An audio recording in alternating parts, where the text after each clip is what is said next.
हरे दल सिंहों का सजने लगा, दल सिंहों का सजने लगा।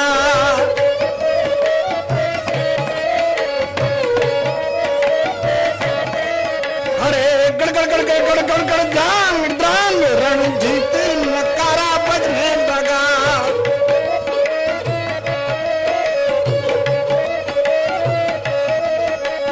खुशी खुशी सिंह जवानों ने घोड़ों पे जीन सजा दी।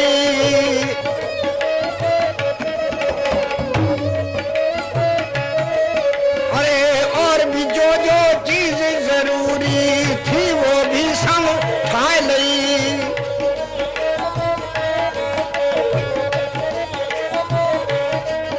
अरे बाकी सिंह जवान 100 साहबजादे संग चाले, तीर तुपक तलवार ढाले और कर में पकड़ लिए भाले।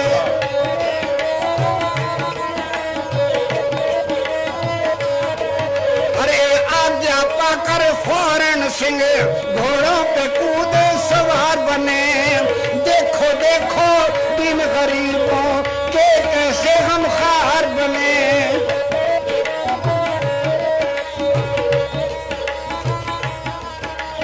सब सिंहों के आगे आगे कलगीधर कारलाल चला।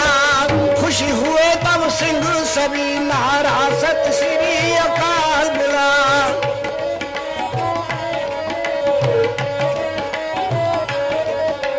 अब काहे की देर थी भाई, घोड़ों को दैयर लगाए।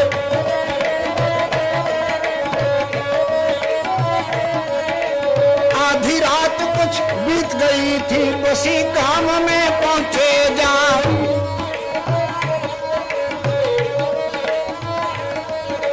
नगर निवासी जितने खान थे सिंहों को देख गए घबराए।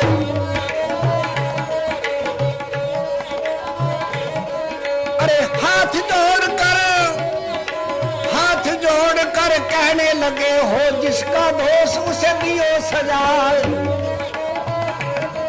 जी इसमें दोष हमारा नाई है, जिसका उसे देवे बताए।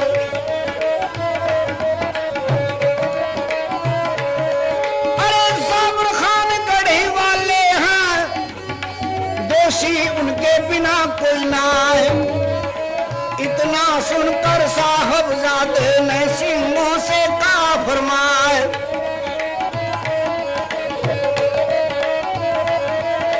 गड़ी घेर ली चारों तरफ से, अब क्यों राखी दे लगाए। अरे को पड़े तब सिंह सूर में खड़क हाथ में लही उठाए। पल की पल में गड़ी घेर ली, पहरे चारों तरफ बैठाए। और फिर अजीत सिंह जी ने फाटक गढ़ी का आप दिया तुड़वाए। और कुछ सिंह वीर सिपाही संगले गढ़ी के अंदर पहुंचे जाए। लुकता छिपता फिर खान पर सिंहों ने लिया आन दबाए। और दई हथकड़ी दुष्ट खान को बांध के वहीं पे लिया बिठाए। और दुजनारी को खोज निकाला, जो राखी थी कहीं छुपाए। दोनों को संग में ले चाले, सरपट घोड़े रहे दुड़ाए। और कुछ दिन चढ़े पे आनंदपुर में अजीत सिंह जी पहुंचे आए। कुछ दिन चढ़े पे आनंदपुर में अजीत सिंह जी पहुंचे आए।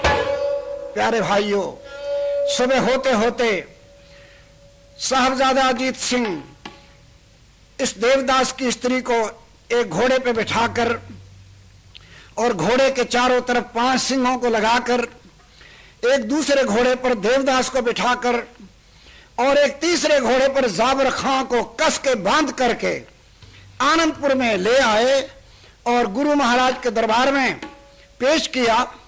कैसे पेश किया, इसको आप सुनिए, जिस इतिहास में कि इस समय मैं गा रहा हूं, यूके में गाया जा रहा है, रिकॉर्ड किया जा रहा है। मेरे साथ श्रीमान ज्ञानी दयाल सिंह जी दिलरुबा पे संगत कर रहे हैं और जोड़ी पे भाई ब्रह्मपाल सिंह जी और भाई सुजीत सिंह जी बुग्गा वाले संगत कर रहे हैं। इनका मैं धन्यवाद करता हूं कि आप लोगों की सेवा करने के लिए इन्होंने मुझे उत्साहित किया। तो सुनिए, गुरु महाराज सच्चे पातशाह के दरबार में कैसे पेश किया गया और गुरु महाराज का क्या हुक्म हुआ। और दुजनहारी और जाबर खा को दिया सतगुरु के पेश कराए। अरे भरी सभा में सतगुरु जी ने ऐसा दीना हुक्म लगाए। जमीन में गाड़ के इस जालिम को,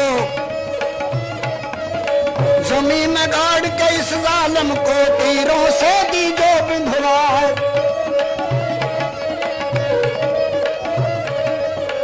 और दुजनारी करी हवाले देवदास को जब भी बुलाए।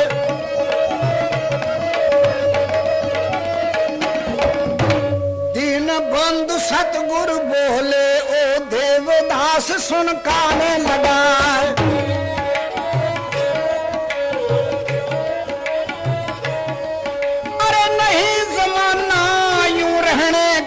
अब शस्त्र तुम ले सजाए।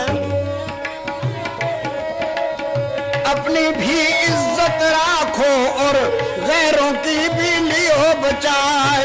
इसलिए मैं पंथ खालसा इस भूमि पे दिया सजाए।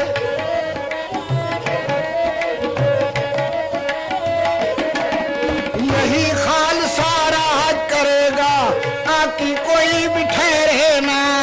ख्वार होए पर सभी मिलेंगे, जो जो शरण पड़े बच जाए। श्री वाहिगुरु जी का खालसा, वाहिगुरु जी की फतेह गया।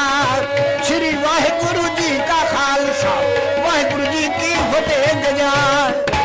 प्यारे भाइयों, इस तरह से श्री गुरु गोविंद सिंह महाराज ने अपने साहबजादे को भेजकर एक द्विज नारी को, जो बड़ी दुखिया थी, मजलूम थी, देवदास के हवाले करी और देवदास को कहा, ये तुम जानो कि तुमने सिंह बनकर देश की रक्षा करनी है या नहीं, पर मेरा ये तुम्हें कहना है कि अब ऐसा जमाना नहीं रहा। शस्त्र सजा लो और तैयार बर तैयार हो जाओ।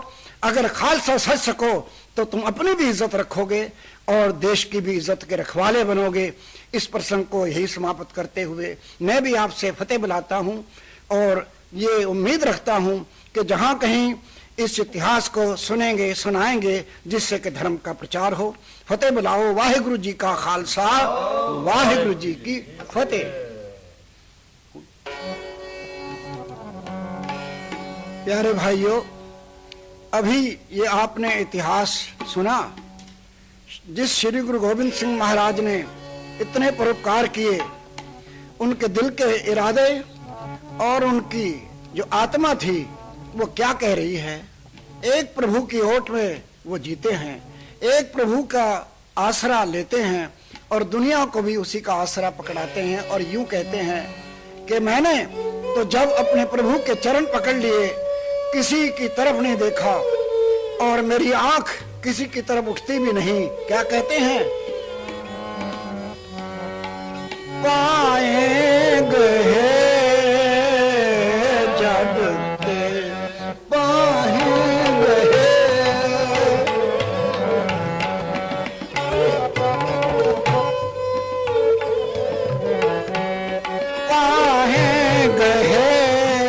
जब ते तुमरे तब ते कुआख तरे नहीं आनो पाहे गए जब ते पाहे गए।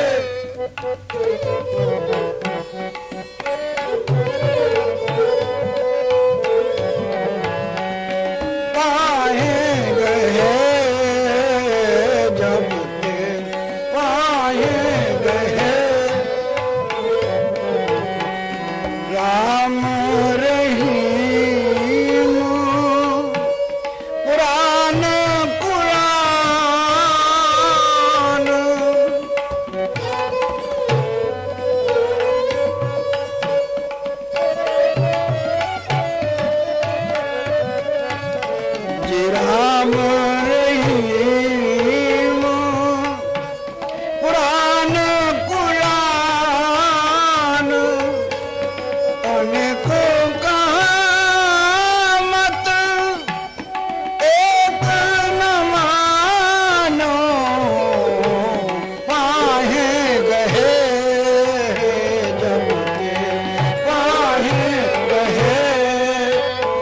जब ते पाहे गहे जब ते तू